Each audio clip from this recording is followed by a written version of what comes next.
সত্যি কথা বলতে আমি কোনোদিনও ভাবতে পারিনি যে আমাকে জীবনে কোনোদিন এইরকম সমস্যায় পড়তে হবে। তো যেই সমস্যাটাই আমি পড়ে রয়েছি, আমি চাইলেও সেই সমস্যা থেকে আমি বেরিয়ে আসতে পারছি না। যার কারণে আমি ঠিকঠাক মতো ভিডিও বানাতে পারছি না। যেই সমস্যাটায় আমি পড়ে রয়েছি সেই কারণে আমার মন মেজাজ একদমই ভালো নেই।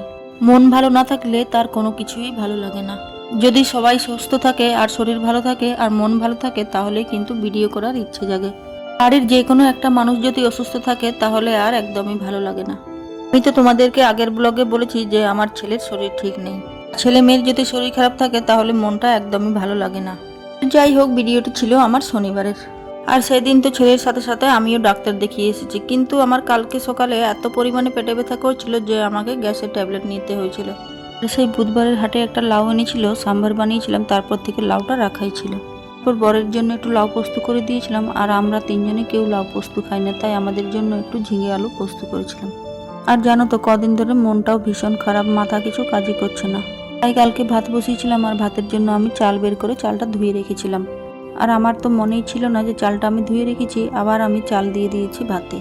চালটা তো জলে ভিজে গেছিলো, তাই আমি একটু শুকোতে দিয়েছিলাম। তারপর দেখলাম যে অনেকটাই ভিজে গেছে, চালটা শুকিয়েও কিছু লাভ হবে না। চালটা তো নষ্ট হয়ে যেত, তাই আমি চালটাতে বেশি করে জল দিয়ে চালটা কালকে আমি ভিজিয়ে রেখে দিয়েছি।